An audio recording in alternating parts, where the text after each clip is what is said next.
everyone, welcome back to my YouTube channel. I know this video has been a long time coming. I have been getting requests for this since the day I announced I was pregnant, but you know, we're here. We're here now.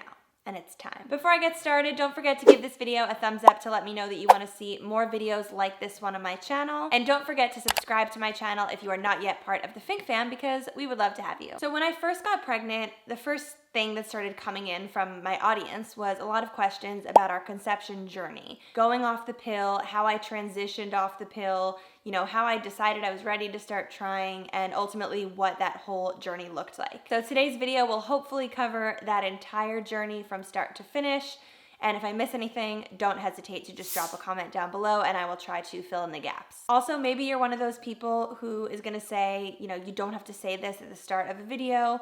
Some people said that the last time I said this, but I just feel the need to say again that I understand that the whole trying to conceive journey is a very sensitive topic. There are a lot of people out there who are struggling to conceive, and although I do want this video to be useful, I understand that conception is a unique journey for every single person. And because of that, if this video is going to be triggering to you in any way, or if you're currently struggling and you're just not in the right mindset to watch another video about a person who successfully conceived, please, by all means, navigate away from this video and come back at a later time if you ever feel that you want to watch it. Today's video is sponsored by Ritual and their essential protein powder for pregnancy and postpartum. That's the protein powder that I was using in my video a couple weeks ago, and a lot of people were asking me about it. As soon as I went off the pill, I started taking prenatal vitamins. I did jump around and experiment with lots of different supplements at this time, which I don't want to tell anyone exactly what lineup I was taking because I was just listening to my doctors and taking things that I was deficient in or that my doctor recommended. But I do remember, you know, taking that prenatal vitamin. I remember at one point taking a B12 supplement. I remember taking magnesium, folate or folic acid, DHA, and choline. And actually, speaking of choline, choline is something that the American College of Obstetricians and Gynecologists recommends before actually trying to conceive. And it is a nutrient that can be taken in through food sources, but actually most people just don't get enough of it throughout the day. So the Ritual essential protein powder that I mentioned before actually has 250 milligrams of essential choline in each serving, which is just one scoop of the powder. And that powder is also a great way to get not only choline, but it's a great source of plant-based protein. And when I say plant-based protein, I mean protein from sources like peas or beans. A lot of the protein that American adults consume is from meats or processed meats. We might get enough protein, but we don't have enough variety of like the subgroups of where we're getting our protein from. So I love that the Ritual essential protein powder is from pea protein. It's made from sustainably grown peas that are regeneratively farmed. The powder also has 9 amino acids, it has the choline in it, and it also has sustainably harvested vanilla bean that's direct from farmer. Probably the most important thing to share about the powder though is that it tastes good. I would honestly get my choline from another source if this powder didn't taste good, but I love making my morning smoothies with this protein powder. I personally like to make a smoothie that has peanut butter, cacao powder, a scoop of the protein powder, a frozen banana, and also some almond milk, and I just blend that together. I also want to try adding coffee to it. Someone recommended that to me. So yeah, this powder was not even available when I was trying to conceive. If it was, you better believe I would have been drinking this protein shake every day. Now I drink it almost every day throughout my pregnancy, and I also plan on continuing that postpartum. So now I'm gonna get into all of the different things that I was tracking throughout this time, but if you are interested in trying any of Ritual's products, they also just have multivitamins, they have prenatal and postnatal vitamins, and if you're not currently pregnant or trying to conceive, they also just have a general protein powder. So if you want to try anything from their website, I'll put the link for you down in the description box, and you can use the code Lucie, all caps, to get 10% off your first 3 months. I think I am gonna make another video that will dive into like the more emotional side of this journey. So, you know, the whole side of how Michael and I ultimately decided that we were ready to start trying, and then the actual journey of us finding out as a couple that I was pregnant. This video isn't going to be about that side of the story. Instead, I'm going to be focusing today on kind of like the technical things that I did from the moment I came off the pill, and the ways that I tracked my cycle and tracked my ovulation and all the things that we did leading up to getting pregnant. So first I want to navigate back to September 2020. That was the first month that I decided I wanted to come off my birth control because I wanted to just start getting my body prepped for the idea of getting pregnant down the line. To be honest, if you had asked me in September when I wanted to conceive, I would have said that I wanted to conceive the following September. So, September 2021.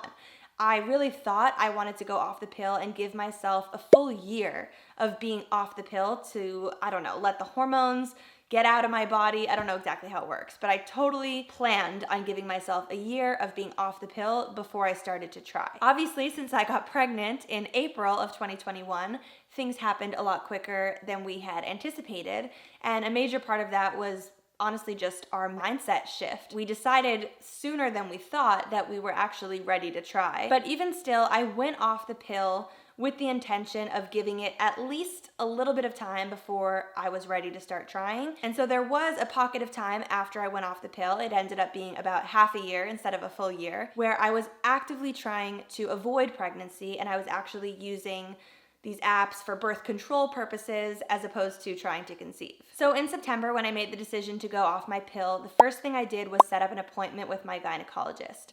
And at this appointment, I just wanted to tell her that Michael and I were about to start talking about family planning. I told her I was going off the pill. I had previously been on the pill for 11 years, so I told her that I was maybe going to need her support when it came to getting my period back. Do you need to do any blood tests? Is there any genetic testing we should do? What needs to happen? The first thing she did was some blood work just to kind of test my general blood levels across the board. She was also testing for some antibodies in the blood to see if I was up to date on some vaccines that I had received when I was younger. She told me that we should get a genetics test done, and I will, in that other video I make about the more emotional side of the journey, that video will be more about, me and Michael as a couple and our decisions to do certain things like genetic testing. But what I will say here is that we did an at-home saliva sample genetic test. So we had to get genetics testing, and we basically just had a number of things that were kind of put on our to-do list to start planning for this future goal of getting pregnant. About a week later, that blood work came back from my doctor, and she told me that I was not up to date on my MMR vaccine, the measles, mumps, and rubella, and also my chickenpox vaccine was out of date. I never had chickenpox as a kid, and I got the vaccine in 1997, so I needed a booster. She made it clear to me that while I was receiving those vaccines, I think specifically the chickenpox one, maybe both, we were not allowed to try to get pregnant because those were live vaccines and they don't recommend you get pregnant while that is in your system. Now we can fast forward 1 month. We get into October. Keep in mind, this is 1 month after I came off the pill, and all of a sudden I decide that I'm actually ready to start trying. I don't want to wait a year, but I'm ready to start trying. There were a lot of things that contributed to this decision. It wasn't just my decision, it was of course my decision with Michael. One of the reasons we decided we were ready was because we kind of started to realize, maybe it's going to take us longer than we want. So if we start trying early, I'd rather be surprised and get pregnant sooner rather than start trying when I'm actually ready and then have it take a long time from there. So by October, I was pretty much ready to try. But unfortunately, there were just a lot of roadblocks that kind of kept getting in our way and pushing our timeline back. Namely, I needed to actually get my period back on a regular cycle. Second, the vaccines. Once I actually got that first chickenpox booster, my doctor told me you need to wait 3 weeks, so basically a month before you start trying. And as soon as I left her office, she called me back and told me that that shot she gave me was just 1/2 of the booster. So after 3 weeks, I needed to come back for another booster and then wait another 3 weeks after that before I could try. So that pushed us back another 2 months. Thankfully, our genetic results that we got back were all clear in that we did not carry the same genetic disorders. But then about a month later, I was just getting a standard physical with my primary care doctor, and she decided to test me for another random blood disorder that it turns out I carried. And because that blood disorder wasn't tested on the initial panel, Michael needed to go back and get another test for that blood disorder. So just a lot of things were kind of pushing our timeline out. And the last thing, probably the biggest thing that was pushing our timeline back, were these health issues that I was experiencing at the time. I don't know if you remember, but throughout most of October, November, and December, I was having frequent headaches, migraines every single day. I had to get an MRI to test things, and I found out that I had a strange vein anomaly in my brain, which thankfully was not related to the migraines, but was very scary. And also in early January of 2021, I went to a gastroenterologist for elevated liver enzymes and discovered that I have celiac disease. So a lot of stuff was happening in my health at the time, and a lot of things were just making my body just probably not in the optimal position to try to conceive anyway. Thankfully, we weren't actually trying at that time because of all of the other delays, you know, the genetics and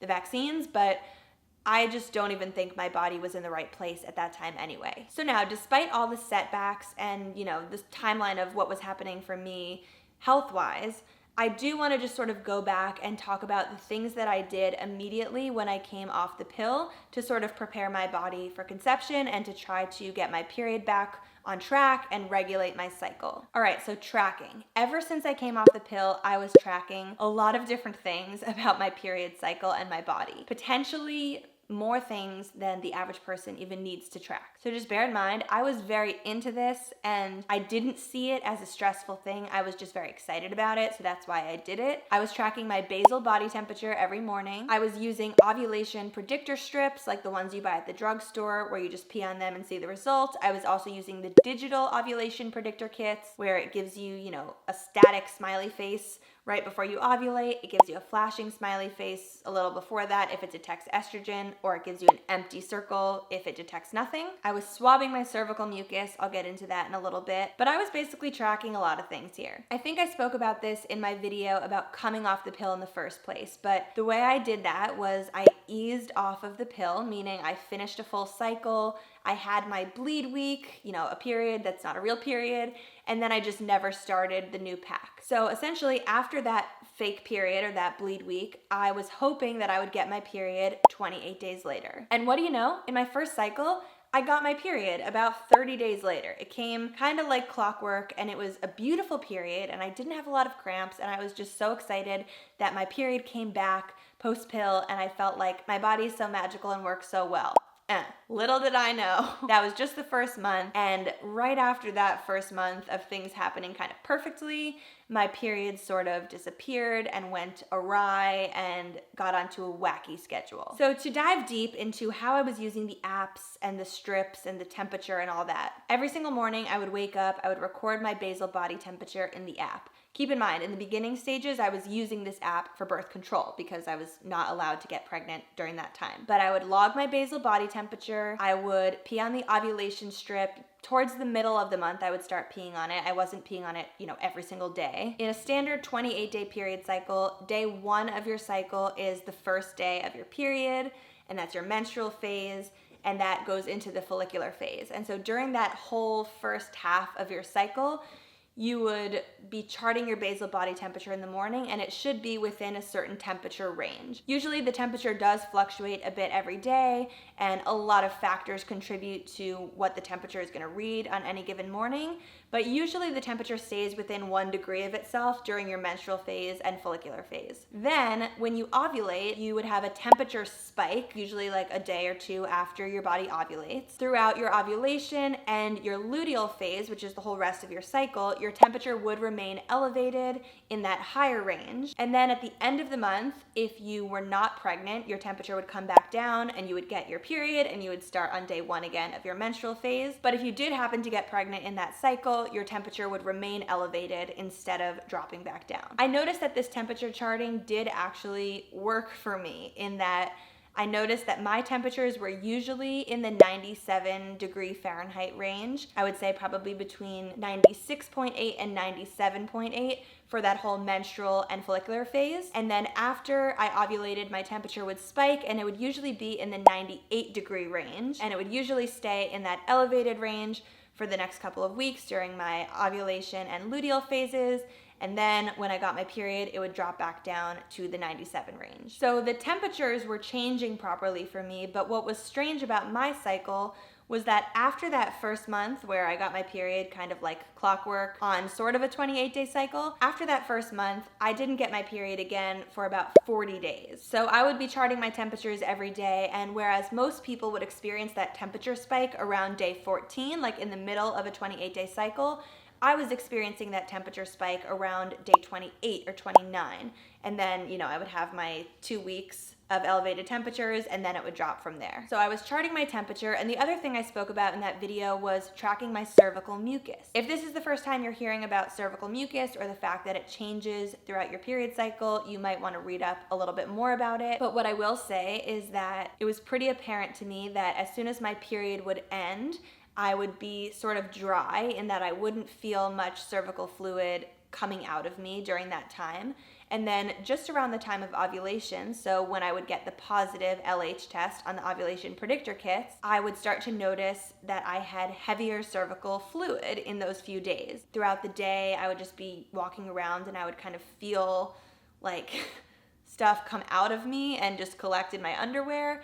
I also remember at various times when I would go to the bathroom and I was peeing and I would wipe, I would feel like it was slipperier at different times. Listen, I know not everyone is comfortable with swabbing the inside of their vagina and pulling out cervical mucus. I get it's not for everyone. For me, I was really intrigued by the fact that that was happening.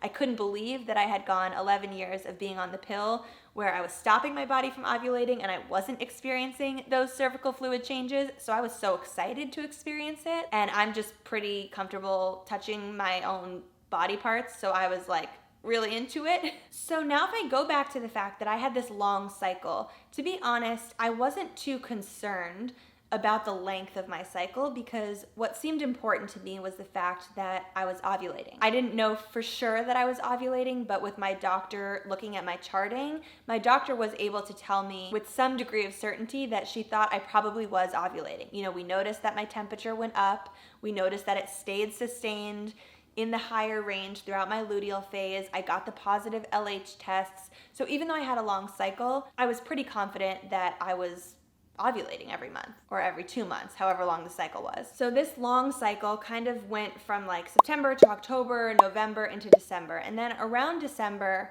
was when honestly my health issues were just worsening. So, I had those headaches, I got the MRI, I had so much stress about the news of like the vein anomaly in my head. Also at the same time, I was diagnosed with celiac disease. I felt like I had so much stress mentally that around December, my period actually just disappeared. I remember in that month, I went through one of those long cycles and I was charting my temperatures, but they looked kind of all over the place in that month. There was no pattern.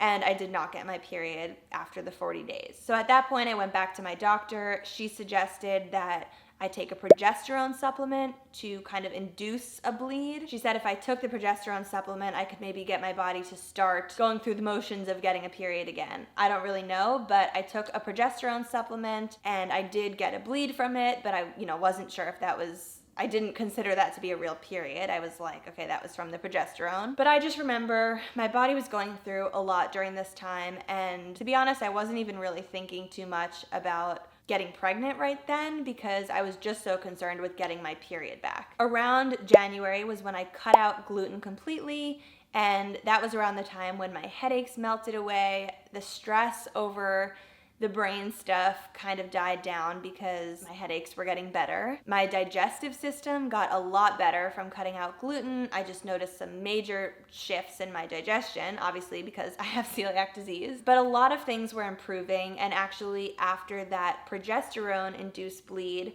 I did get a natural bleed another 40 days later. So I remember February being that first month when we were actually technically cleared to start trying. And when I say cleared, I mean we had gotten those chickenpox vaccines out of the way and I had waited the appropriate amount of time. We had gotten the results of our genetic tests back and found that we were not a genetic match for any disorders. And my health was improving. So I felt like, this is the first month when we can try.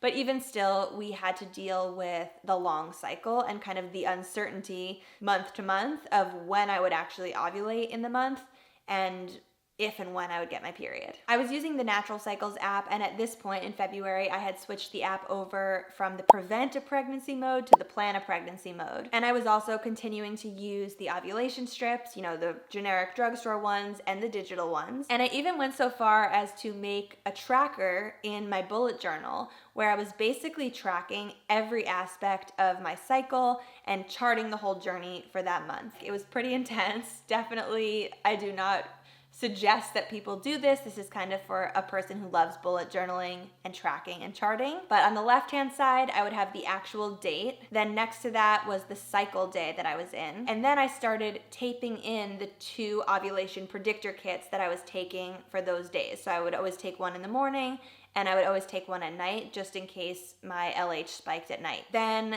the chart continued onto the right-hand side of the page where I would always put my basal body temperature for that day. I also put a little check or an X for whether or not we had sex in that day. I was tracking what the digital ovulation kit read, whether it was a static smiley face, a flashing smiley face, or an empty circle. And I was also just charting notes. So notes about my cervical mucus, notes about, if I was feeling any sensitivity, stuff like that. The cycle was very long as expected. Most people get that flashing smiley face on the digital ovulation kit like a day or 2 before they get the static smiley face, so they kind of know it's coming. My reader told me that I had the flashing smiley face for about 28 days until I got the static smiley face around day 29 or 30 of my cycle. And you can see in the chart that I wrote, day 29 or 30, I put a little pink line to the left, which indicated that that was the day that I was pretty sure I ovulated. And I put the line across a couple of days because it is called an ovulation window. So although you obviously do ovulate at one specific point in time,